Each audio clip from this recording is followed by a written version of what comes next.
can monetize directly in-app.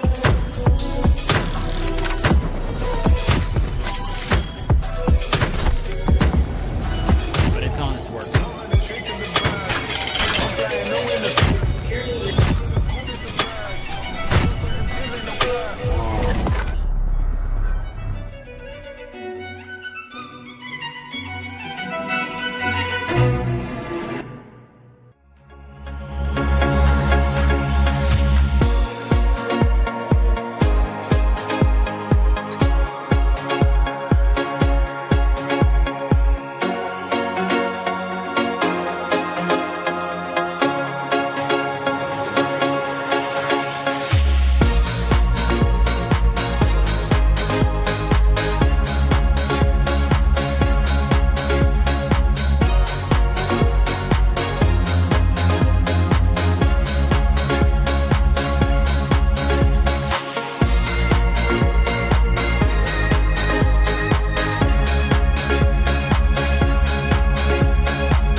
can monetize directly in-app.